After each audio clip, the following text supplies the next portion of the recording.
Welcome to the road to growth, success of an entrepreneur. We've raised the bar. Learn firsthand from successful business owners and create your own path to success. I'm going to show you how great I am. It's time to hit the road to growth with team lead of the Enriquez Group, Realtor Vinny.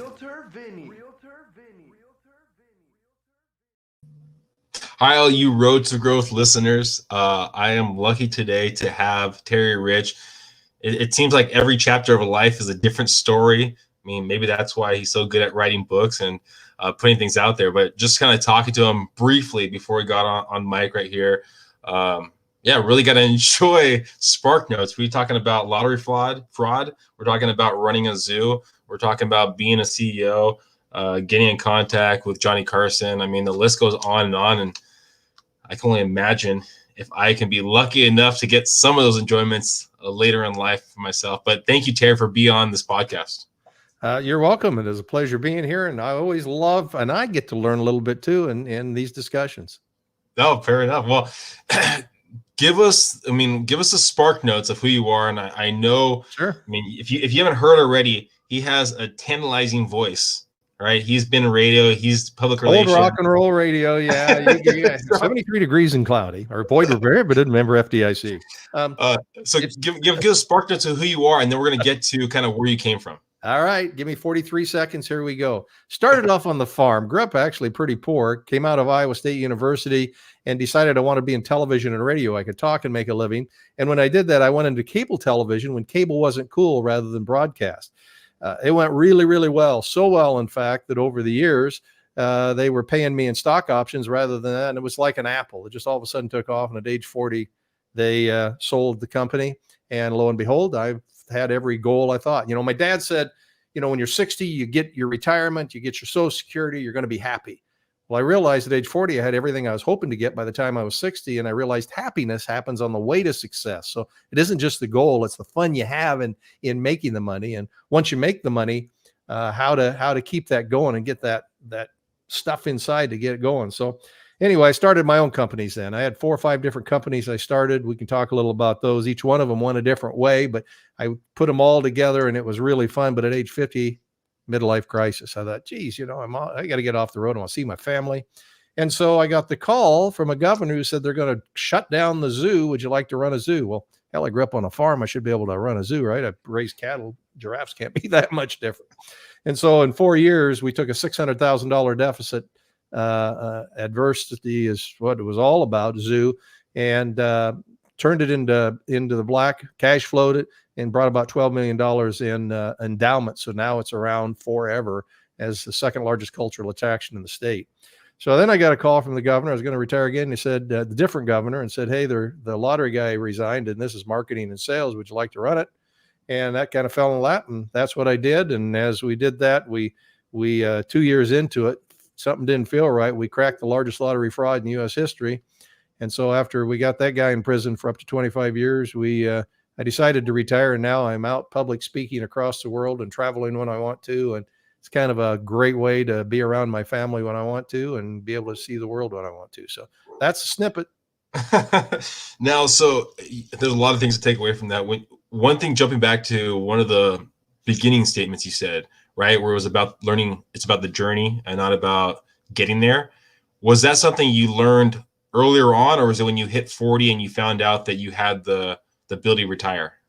I think it was when I had the ability to retire, because the cable television was so fun. You know, we're working with Ted Turner's, helping start MTV, HBO, all of those sort of things. That was such an invigorating entrepreneurial place to work that all of a sudden it was over. And what do I do now? Because once you've had success, you really have that sense to go on. And once you've had success, your risk factor goes down, because I always tried to set aside, and as I started the companies, anytime I would make money, I'd try to set aside maybe just 10%, where, you know, in the early days when you're young, you risk the whole bankroll, right? To make something, you got to make it work. Well, now it's a luxury of taking maybe 10% and using that to continue research and development and working on new ideas that I had, which then let it build. Success begets success, right? And so that's probably the time at age 40 when that first company cashed out. When you were part of that first company, did you know it was going to be what it was when they cashed out, or when you first joined them? Was it like, I know this is going to be a good opportunity for me, or what were you thinking when you first joined up? I think that it definitely was exciting because it kept growing, and because it was growing so fast, there were more and more opportunities, and the people on the inside got the promotion up because they knew, I learned early on, you always raise your hand. Somebody says somebody needs to clean the toilet, I'll be there, or somebody needs to do this, and everybody else says no because you're noticed. And in a company that's growing that fast, when you're noticed that way, you continue the promotions. What I didn't realize was that the heads of the company were out financing this deal and leveraging up as fast as they could, that we probably could have had a couple of times where it could have completely gone under, where I had my salary in that company, I had my retirement in that company, I had my stock options in that company, and everything would have went down. If, of course, it went down, instead it went up. So a little bit of luck kind of plays into these things too. So what did you take away from that first company success when you started becoming CEO of other companies? Couple of leadership things I saw is you find the people. You don't have to know everything. I once heard the story about Henry Ford, who they said how stupid he was, but he said, I can pay anybody a nickel to go to the library and find out that answer. My job is to think new ideas. So we had leadership they were there to push the envelope, to think the new ideas, and then they hired the right people in each division that were really smart in finance. Company, the co-owners, one of them really was smart in the finance. The other one was really smart in human resources and took care of the people, always let people take part of the profits. And that really was fun because we knew the better we did, the more we made. It wasn't like sometimes you see employees, managers like to put them like a dog sled. You put them in a harness and, you tell them, whip, go, we need more money, versus we're all in this thing together and let's make it work. We got the financials every month, detailed financials. So we knew when we were doing well and when we weren't. And so we all had an impact in making that company more successful when it was all said and done. So those are some of the leadership qualities that took me into, when I started companies, of trying to share wealth in success and let people know how we're doing so that they understand if we have to lay some people off, why we did, because we didn't do that well this last year and we're in trouble, but we have a solid foundation. We can make it work. When you were with the company at 4 years old and they sold off, what was the highest position you were at? Were you manager, CEO? What were you at? I was the vice president of sales and marketing, which then allowed me to be in a level that everybody, as the company split off, we started taking the money that we just did and we started investing in others. But I got to invest in companies that the CEO knew were going to be good. They took some of the companies that we had in this New York Stock Exchange company, spun them off and did leverage buyouts in those companies. So those made money. Now I put just a little bit into what they put in, but those still really helped when it was all said and done. It sounds like too that relationships are key, right? Understanding who the smart people are and following them on the journey. And knowing that leadership is a crazy thing, because you can hire the absolute best people, and then for some reason they go through a divorce, they hit alcoholism, they get to gambling, and they don't do as well. Trying to find, and when people stumble, people fail, try to find ways to help them out, but also reward failure for them trying new ideas that might enhance and grow your company. How do you assess that? So if you see someone that's failed, right, but you think it was a good way to fail because they were trying to make your company better, how do you assess that? I assess it by remorsefulness rather than flipping the blame. Hey, this is where I thought it would be. And usually they can identify it early and then come in and say, hey, this isn't working. Can you help me with some ideas? What kind of resources can we put? Because I know this is a good idea, but this just didn't work in this situation. Those are the things you listen for, rather than that wasn't my fault. That was Joe's fault over there, or Sally's fault over there for doing this. And it's not mine. So you look for ways that people are really genuinely interested in making the company successful. And I told my kids, and I tell anybody that's applying for a job, make sure when you go in for the interview, to say, not to say, how much am I getting paid, all the things you're not supposed to say in an interview, but to say, tell me about why you enjoy the job, one, and two, how can I help make the company more successful? What are you looking for in me to make the company successful? Because if I'm coming to work here, I want to contribute. Makes sense. Now, when you're talking about basically the CEO and you're growing these companies, helping these companies grow, and transitioning from I guess, being an owner of a company to now, I guess, being an owner underneath like a governor, being an owner of like underneath like someone looking over you? How was that transition? Is it basically the same thing? Is it really?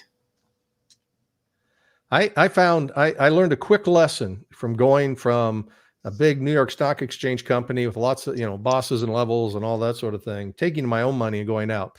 I started, and we'll tell the Carson show here how we failed but succeeded with getting on the Carson show. But he talked about actually doing a live show from my hometown via satellite, and no one had ever done a satellite uplink from our whole little state in Iowa. So I took that idea within this New York Stock Exchange company, started doing HBO free previews so that everybody across the nation could watch HBO movies. And then we'd come on and say, now's the time to call 1-800 cable TV and get cable now, and became really successful within our company. Well, that seemed like a logical transition.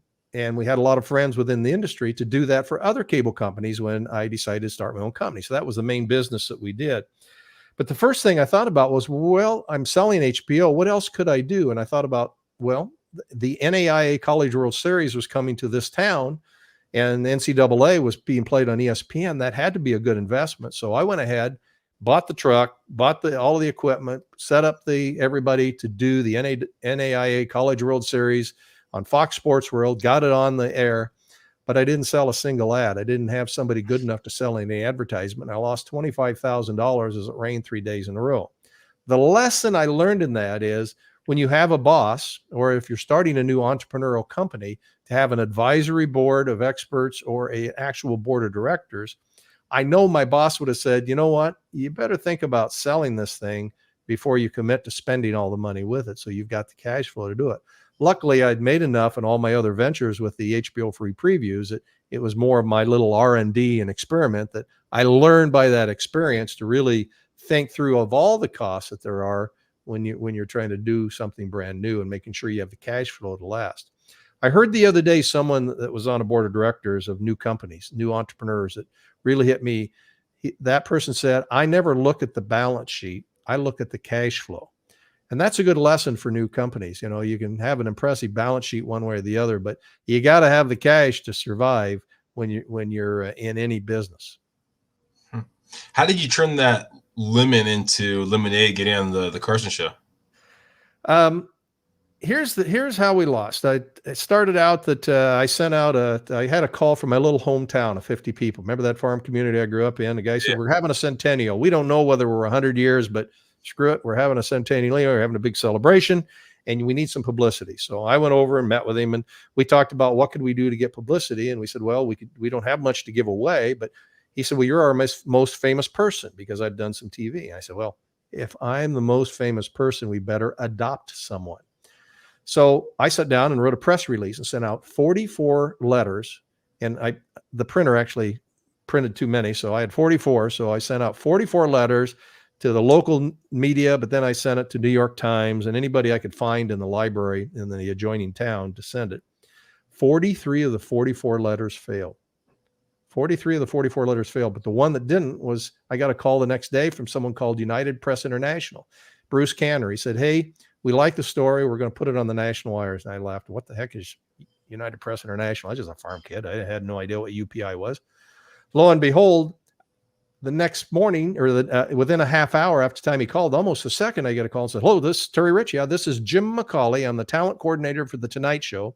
As you know, Johnny was born in Iowa, and we like this, but we want to have a meeting here. We're having a staff meeting, and you're going to get calls from all the other reality shows. We have to be first. Will you guarantee us that we can be first on this story? Hell yes. What do you say? Okay. So I hung up the phone, picked it up. And in those days, you had this thing called dial tone on your phone, but I couldn't get a dial tone. I hear, Terry, this is Terry Rich. This is Judy Steinberg with Good Morning America. I have 2 tickets. I need you in New York tomorrow morning. I said, I'm sorry, we committed to The Tonight Show.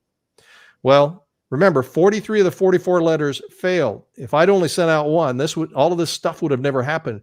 We had, they came out, talked about going live via satellite uplink, figured there were some technical problems. So they took us out to The Tonight Show in front of 20 million people. We got in front of Tom Jones. We got 20 minutes. They played it on the Best of Carson 2 years later to talk about this fun little promotion from Cooper, Iowa.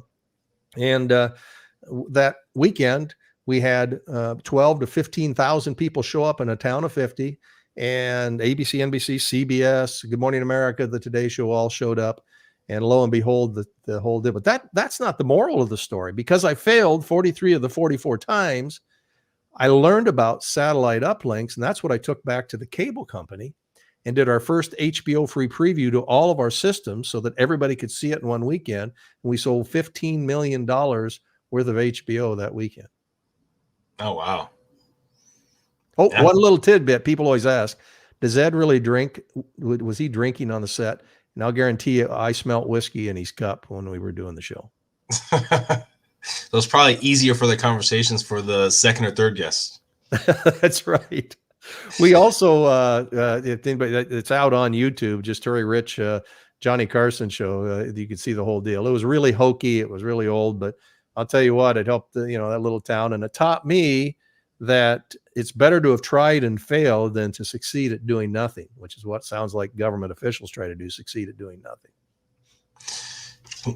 Talking about your public relations background and history, right? When people talk about public relations, I think the first thing you think about is either B2B, business to consumer, or business to business, right? And that's an outgoing personality the way I perceive it. And you seem like you're a very outgoing personality. Has that been the norm throughout your life, that you've been outgoing, or is that something that was learned going forward? Or I think that's back to the rural community. Everybody knew everybody. Everybody talked. My dad loved to, when it rained, we would go into the grain elevator and everybody be telling stories.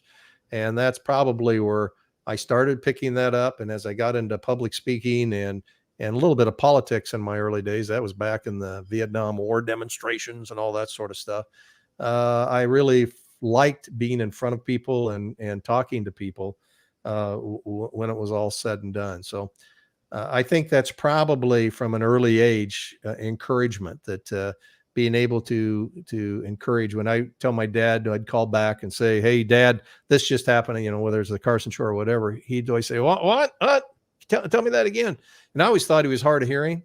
He just wanted to hear it again and give me praise for what it was. And that was the reward that I enjoyed, and I try to give to others as we do that. Bank president, I'm on a board bank board, and he writes 3 thank yous, or he looks, as he sees people's names, he writes "good job" every day, writes it out in a letter and sends it out. And I got a couple of those. And so I've been trying to do that every time I can, especially with employees when you're the CEO, of just saying thanks. Recognition is definitely as much, if not more, what they're looking for as the money, as a small increase, which happens and you're excited and then it's over. what do you think most, CEOs, entrepreneurs, you talk to a lot of people and you're doing a lot of press out there. What do you think is the biggest mistake, or one of the mistakes that a lot of CEOs or entrepreneurs make? I see this, and I talk to a lot of women's groups too, is that when people get into a position and they don't know whether they can handle it, they're a little too rigid. It's this way or the highway, period. And anytime I led a couple of 2-star generals that worked for me, or police, same way, because they make a decision, that's it, and there's no going back. I think sometimes being able to take a step back and say, "Tell me your reasoning there. Here's my thoughts," is important. I'll tell you, I don't know a single CEO, they all put the pants on the same way, or dresses on the same way. And when they get out of the car, when I got out of the car, all of the big companies that I work for, and I looked up and I thought, holy crap, I'm in charge of this. But when you open the door, the other thing that is important is confidence. If you go in with confidence and you work with your folks and you get input from everybody and you get everybody on the same deal, things that you probably think may or may not work, that scare you in growing a company or trying that new thing, are successful because you've led the group to know that it can be done, and they've got the experience and the expertise to get it done. So basically, even though you might have imposter syndrome, uncertainty is basically show that confidence to the people that are behind you. You show the confidence without being afraid to say, "Hey, let's talk back through this again. You have a different side. Let's discuss that a little bit." So that you can come back. Never be afraid to say you made the wrong decision. this Eddie Tipton deal where we solved the largest lottery fraud in U.S. history. I challenged and felt in the 3 or 4 or 5 years it took to get the guy in prison that are we making the wrong decision? It just didn't feel right. It didn't. And all of my counterparts are saying, why are you doing that? You're gambling with our money in our states because you're going to give us a bad reputation. And if you're wrong, people will quit playing. And we kept saying, it feels wrong. It has to, if it doesn't feel right, we're going to make sure the games are fair and honest. And that's the story we told. But those were really, really tough day in, day out decisions. What's the difference between confidence and cockiness?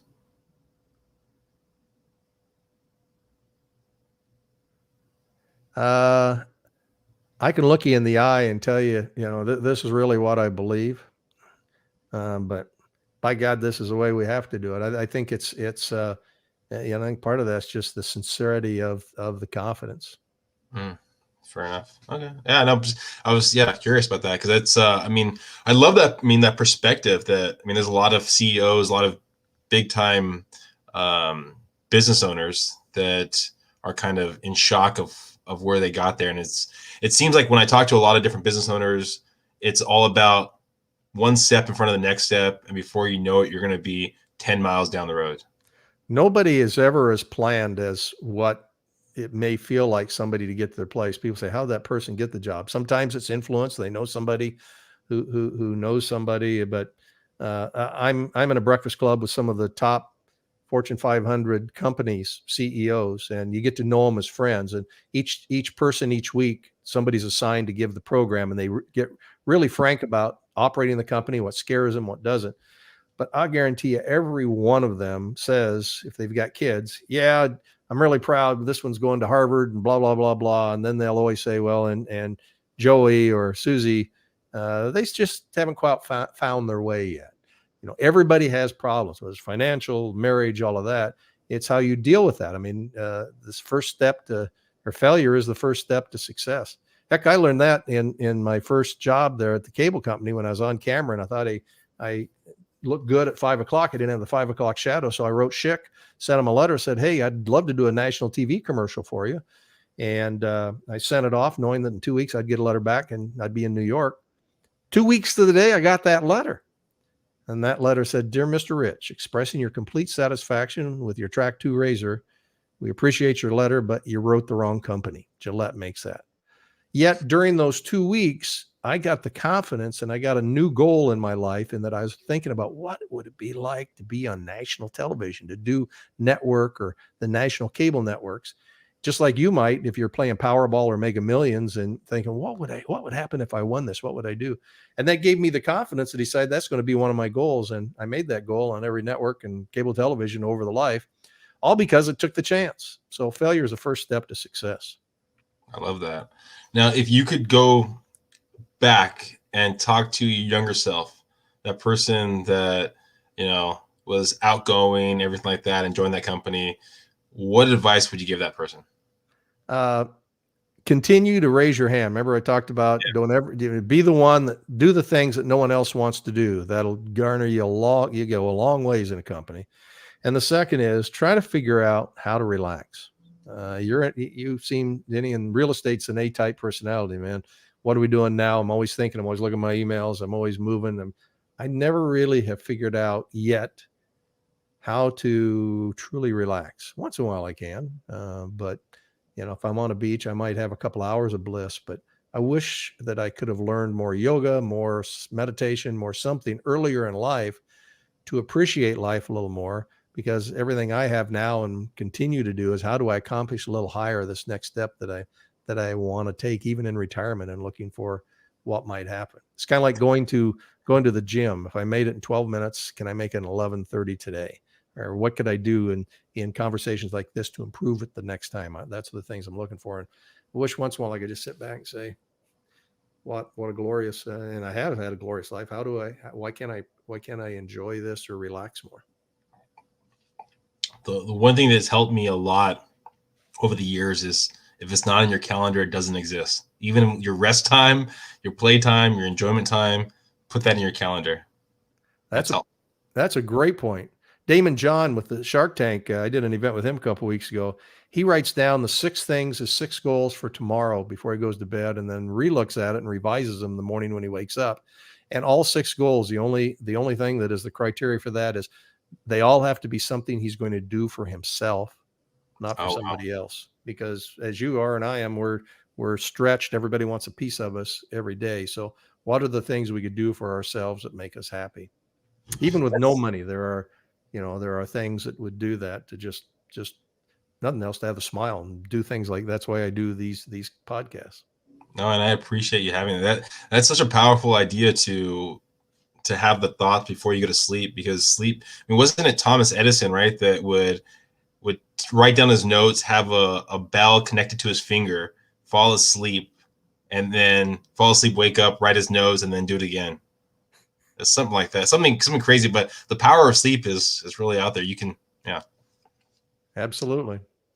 So we're talking, as you mentioned, writing everything down when you have ideas is really important, to be able to go down and visit those. I liken it when you go out to Napa Valley, the people in vineyards, they don't go out back and pick out their own grapes. They go across the entire valley and try to find the grapes this year that'll give them the award-winning wine. And when you're in a company and you're trying to get ideas from your employees, think of a bushel basket. You want to fill that with at least 100 ideas. Take 10 to 15 minutes, and no judgment. Everybody gives every idea they can, whether it's the accountant, everybody. And if everybody around the table looks like you, they all have the same look, all bald, all old, all gray hair, you're not going to get the best idea. You need to diversify as much as you can to get all the ideas, then walk away from it. That's kind of daring to dream. Then you dare to act by coming back and having the entire group prioritize, so the accountant can say, that's cost too much, or the lawyer can say, that's going to cost us a lawsuit. But when you're done, the top 5 priorities will be a group decision. And now all of a sudden you've got the entire team going your direction on making your company more successful. And it probably feels great when you, as an employee, to know that you had a say in your company. Absolutely. And that's part of just like anybody, it's part of the reward, just saying the thank yous and that sort of thing. But it's fun from a CEO perspective to have employees come back and say, I really enjoyed working for you. Wasn't that a fun company to work in? I mean, we have a lot of fun, and most people don't have that opportunity when they leave, or feel that way when they leave. If people are listening, Terry, and they just want to, follow your journey, I mean, the journey to another book, the journey to whatever it might be, what's the best way of them being firsthand and kind of understanding what you're going to do next? TerrySpeaks.com. Just think the guy's a speaker, and TEROY, TerrySpeaks.com. Yeah. And I think have at least 1 or 2 documentaries that are coming out of the books and the experiences that I've had that we're going to hopefully have released the end of this year, early next, just out of the blue. Been something brand new I've never done at the age. So we'll see how it all goes. Perfect. Well, thank you, Terry, for being on here. Thank you for everyone listening. Hopefully you got some great tidbits. I mean, it's a journey, and we got really the spark notes of it. I bet we could probably sit here for hours and hours hearing the different stories about what happened there, but hopefully you at least got a little piece of it. And if you want to hear more about Terry and dive deeper into some of these stories, I mean, take a look at his books. I mean, the 80 Billion Gamble and Dare to Dream, Dare to Act. Thank you again, Terry, for being on the road to growth. Sounds good. The next time we're together, I'll give you $2 million ideas that I still have to put together, and how we sold poop at the zoo to make money and help it cash flow. Oh, see, you can tell that Terry is a marketer. Tease. You got to have a tease. Always leave that nugget to want more. I appreciate that, Terry. Thank you. Have a great one. Please subscribe, please share, and tell your friends.